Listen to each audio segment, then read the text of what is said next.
Hello Riders, आज के इस लेक्चर के अंदर हम है वो एक और इम्पोर्टेंट थ्योरम की है वो बात करने वाले हैं जो कि आपकी एक्सटर्नल डायरेक्ट प्रोडक्ट से है वो रिलेट करती है। तो ये जो थ्योरम है वो एग्जाम की दृष्टि से भी आपके पास काफ़ी इंपॉर्टेंट रहने वाली है। तो थ्योरम का स्टेटमेंट है वो कुछ इस प्रकार से है कि आपके पास G1 और G2 है वो दो ग्रुप दे रखे हैं, साथ में ही आपके पास N1 है वो आपके पास है नॉर्मल दे रखा है G1 के।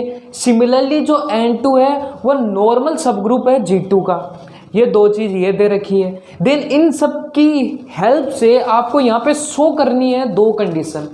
फर्स्ट वाली चीज़ आपको शो करनी है कि जो N1 क्रॉस N2 मतलब N1 और N2 का जो प्रोडक्ट हम ले रहे हैं वह नॉर्मल होना चाहिए G1 और G2 के प्रोडक्ट के। एक तो ये चीज़ शो करनी है। देन दूसरी चीज़ है वो हमें ये वाली चीज़ है वो शो करके दिखानी है कि G1 क्रॉस G2 अपॉन में N1 क्रॉस N2 है वो आइसोमॉर्फिज्म होगा G1 अपॉन N1 और क्रॉस G2 अपॉन N2। तो थ्योरम को प्रूव करने से पहले है वो दो चार चीज़ है उनकी बात हम यहाँ पे कर लेते हैं। दो चार चीज़ का मतलब मेरा कहने का मतलब है कि कोई भी यदि आपके पास इसे प्रोडक्ट के रूप में कोई एलिमेंट दिए गए हो ना, मतलब प्रोडक्ट के रूप में आपके पास कोई ग्रुप दिया गया है, देन उसमें हम एलिमेंट वो किस प्रकार से लिखते हैं, हम इसके जो एलिमेंट है वो ऐसे लिखेंगे अक्स कोमा वाई टाइप के, जहाँ पे जो अक्स है वो तो बिलोंग करता है ए ग्रुप से और जो वाई है वो बिलोंग करता है बी ग्रुप से। मतलब ए और बी का जो प्रोडक्ट है उसमें एलिमेंटों का जो नोटेशन है वो कुछ इस प्रकार से लिखा जाता है। ये चीज़ आपको पता होनी चाहिए। अब चलते हैं हमारे थ्योरम के प्रूफ की तरफ। तो देखो सबसे पहली चीज़ हमें ये प्रूफ करनी है। अब हमें एक चीज़ ये भी पता है कि किसी ग्रुप को किसी दूसरे ग्रुप का नॉर्मल प्रूफ करना है, मतलब कि यदि ए को मेरे को नॉर्मल प्रूफ करना है बी का, तो हमें उस स्थिति में क्या करना होगा, हम बी में से एक एलिमेंट लेते हैं, मान लेते हैं बी में अक्स एलिमेंट हमने लिया, देन हम ए में से एक एलिमेंट लेते हैं, तो ए में मान लो हमने एक एलिमेंट वाई ले लिया, ठीक है। देन हम क्या करते हैं बी का जो एलिमेंट लिया है उसका इनवर्स लेते हैं, तो अक्स लिया है अक्स का इनवर्स लेते हैं और वो यदि बिलोंग कर जाए इस ए में से, ठीक है, जिसको नॉर्मल प्रूफ करना है, इस ए में से यदि ये बिलोंग कर जाए तो उस स्थिति के अंदर जो ए है वो नॉर्मल सब ग्रुप हो जाता है बी का।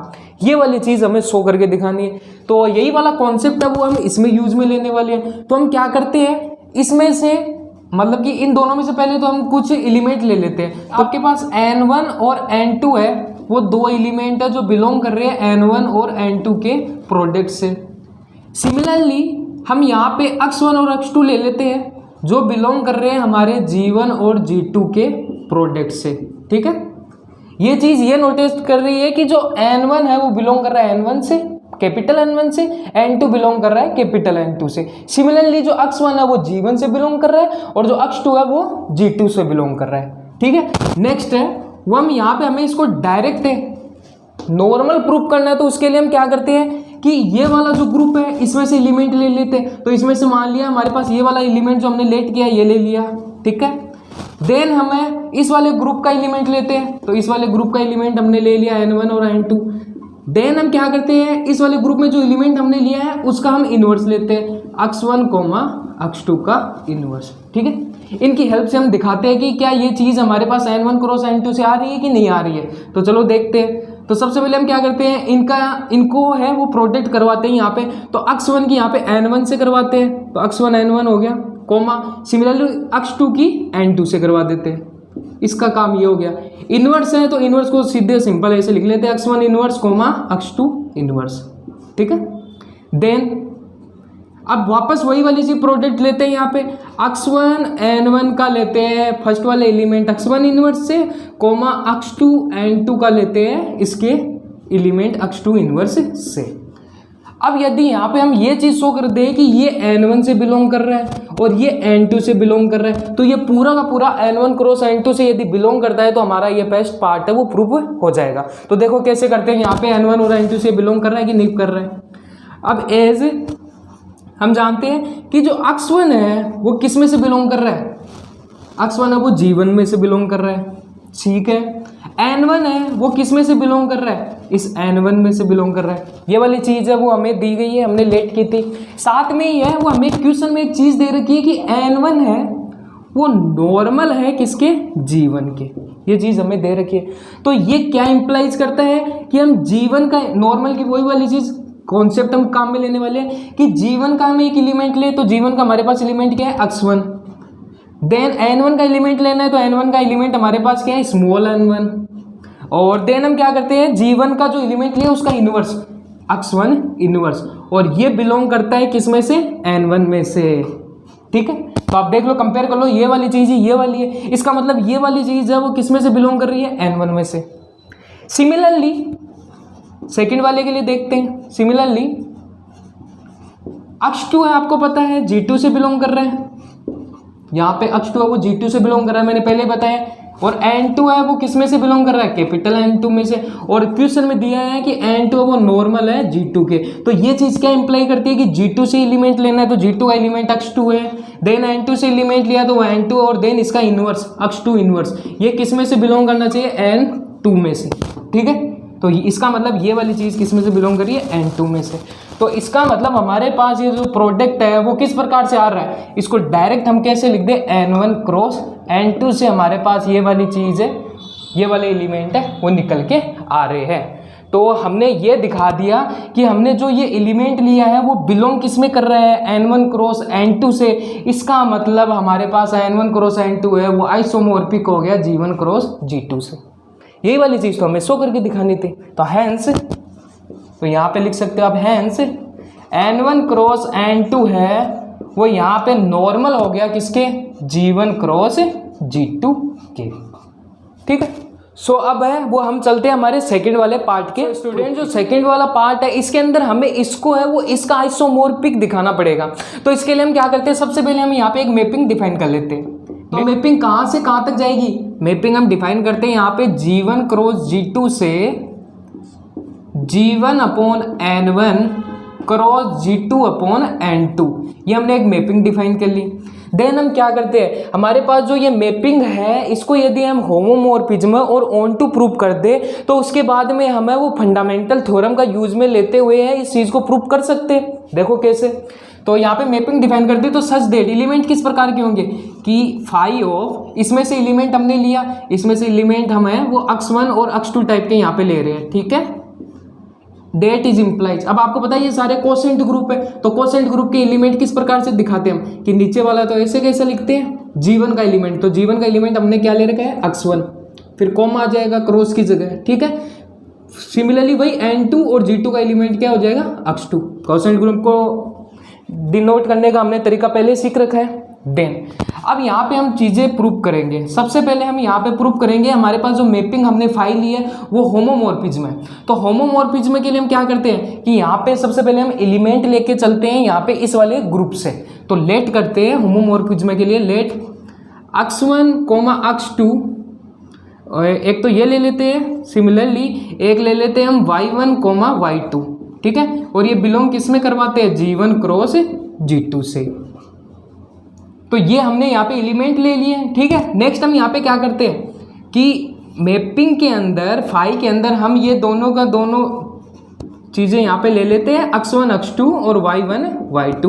ध्यान रखें इनके बीच में कॉमा नहीं आएगा आपके पास, है ना, ये प्रोडक्ट रूप में लिखे जाएंगे।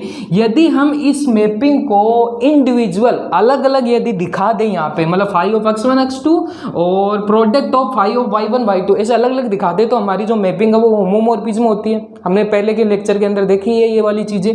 तो देन हम इसको थोड़ा सा सेपरेट करते हैं यहाँ पे। तो फाई ऑफ, तो फाई के अंदर हम इसको है थोड़ा सा यहाँ पे प्रोडक्ट करके अलग अलग ले लेते हैं कि x1 के साथ में यहाँ पे y1 ले लूँ। ठीक है, देन कॉमा, और x2 के साथ में यहाँ पे क्या ले लूँ, y2 ले लूँ। ओके, ये वाली चीज़। अब मैं क्या करता हूँ, इसको ए जे है यहाँ पे कैपिटल x ट्रीट कर लेता हूँ, इसको ए जे कैपिटल y यहाँ पे ट्रीट कर लेता हूँ। ठीक है, कैपिटल x और कैपिटल y यहाँ पे मैं ट्रीट कर लेता हूँ। देन देखो हमारे पास मैपिंग के अंदर यदि कोई दो एलिमेंट दे रखे हैं तो उसको डिनोट हम इस प्रकार से कर रहे हैं, दिख रहा है। तो इस वाली चीज़ को क्या मैं ऐसे लिख दूँ, क्या n1 ऑफ x1 मतलब पहले वाला एलिमेंट वो क्या है मेरे पास, x1 y1। ठीक है, कोमा n2 ऑफ सेकंड वाला एलिमेंट वो क्या है मेरे पास, x2 y2। ठीक है, ऐसे मैं लिख सकता हूँ मैपिंग के थ्रू। देन यहाँ पे मैं क्या करूँ, n1 को दोनों साइड मतलब कि अलग अलग ले लेता हूँ यहाँ पे। ठीक है, n1 को यहाँ पे मैं सेपरेट ले लेता हूँ। सिमिलरली n2 के साथ भी मैं ऐसा ही करता हूँ, यहाँ पे n2 को भी मैंने दोनों साइड अलग अलग ले लिया। ठीक है, नेक्स्ट देखो, अब यहाँ पे मैं इस चीज़ को क्या ऐसे लिख सकता हूँ क्या, n1 x1 और n2 x2। ठीक है, और प्रोडक्ट ऑफ N1Y1 और कोमा N2Y2। क्या मैं ऐसे लिख सकता हूँ इस चीज़ को? देखो इसको यदि वापस हम एक्सपेंड करेंगे ना, है ना, प्रोडक्ट कराएंगे तो हमारे पास ऊपर वाली स्टेप ही बनेगी। N1X1 की इसके साथ मल्टीप्लाई तो ये वाली चीज़ बन गई, फिर कोमा का साइन N2X2 की इसके साथ करवाएंगे N2Y2 के साथ, तो हमारे पास ये बन गया N2X2 और N2Y2। तो हमारे पास ऊपर वाली स्टेप ही बन रही है इससे, ठीक है। देन देखो यहाँ पे हम क्या करते हैं कि ये वाली चीज़ देखो कंपेयर करो इससे, N1X1, N2X2 मैपिंग के थ्रू हमारे पास क्या बन रहा है, मैपिंग के थ्रू यहाँ पे मैं पूरा लिख देता हूँ, फाई ऑफ X1 X2 और Y1 Y2 जो है हमारे पास, वो हमारे पास यहाँ पे निकल के आ रहा है फाई ऑफ X1 X2, ठीक है, फर्स्ट वाली कॉलम फर्स्ट वाले से। सिमिलरली ये Y1 के लिए यहाँ पे लिख सकते हैं हम इसको फाई ऑफ Y1, Y2 ऐसे लिख सकते हैं, ठीक है। और यही वाली चीज़ है वो हमें प्रूव करनी होती है होमोमॉर्फिज्म के अंदर, कि हमारे पास जो फाई के अंदर हमने जो एलिमेंट लिए उनको हम सेपरेट लिख देते हैं, तो इसका मतलब हमारे पास जो मैपिंग हमने ली है phi, it means phi is homomorphism, phi is homomorphism. तो होपफुली आपको होमोमॉर्फिज्म की चीज़ है वो समझ में आ गई होगी कि कैसे हमने इसको प्रूव किया है। अब हमें वो हमारी जो मैपिंग है इसको ऑन टू प्रूव करते हैं। तो सेकंड स्टेप के अंदर हम प्रूव करेंगे कि फाई इज ऑन टू, इसको शो कराएंगे। देखो कैसे शो कराते हैं। तो ऑन टू प्रूव करने के लिए हमारे पास वही वाली चीज़ कि हमारे पास जो ये कोड डोमेन है, मतलब कि ये वाला जो ग्रुप है, इसके प्रत्येक एलिमेंट की यदि प्री इमेज इस वाले ग्रुप में मिल जाए तो हमारे पास जो मैपिंग है वो ऑन टू मैपिंग होती है, ये हमें पता है। तो यहाँ पे हम क्या करते हैं कि इस वाले ग्रुप से है वो कुछ एलिमेंट लेके चलते हैं आर्बिट्रेरी। यदि हम एक एलिमेंट के लिए ये चीज़ प्रूव कर देंगे ना, ठीक है, कि उसकी प्री इमेज इसमें मिल रही है, तो सारे के सारे एलिमेंट के लिए ट्रू हो जाती है। तो हम यहाँ पे क्या करते हैं कि हम फॉर ईच यानी प्रत्येक के लिए हम इसमें से एलिमेंट लेते हैं। देखो इसमें से किस टाइप के एलिमेंट आते हैं, कोसेंट ग्रुप है तो कोसेंट ग्रुप के हिसाब से हम एलिमेंट डिफाइन करते हैं। तो इस बार हम G1 में से हम Y1 एलिमेंट ले लेते हैं, ठीक है।